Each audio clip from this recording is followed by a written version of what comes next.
Salut, c'est Dardar. C'est quoi? Dardar, c'est l'histoire d'une œuvre d'art. De l'art? De l'art. J'adore. Voici un tableau peint par Jan van Kessel en 1660. Pendant que ses compatriotes faisaient de grandes compositions colorées ou des natures mortes typiquement flamandes, cet artiste d'Anvers peignait de petits formats représentant essentiellement des insectes. Ah, les insectes. Cela faisait des siècles que les hommes étaient fascinés par ces petites créatures capables de tisser leur toile ou de tuer des êtres 1000 fois plus gros qu'elles.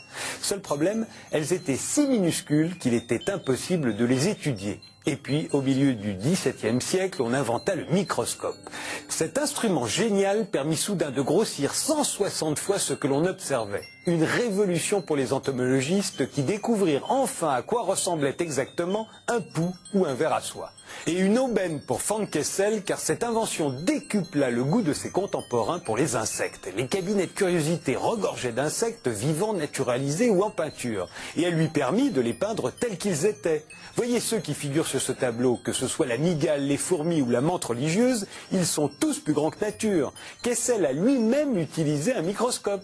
Et il a représenté ces modèles avec un tel souci du détail jusqu'à reproduire leur ombre que son tableau s'en trouve doté d'une inestimable valeur scientifique.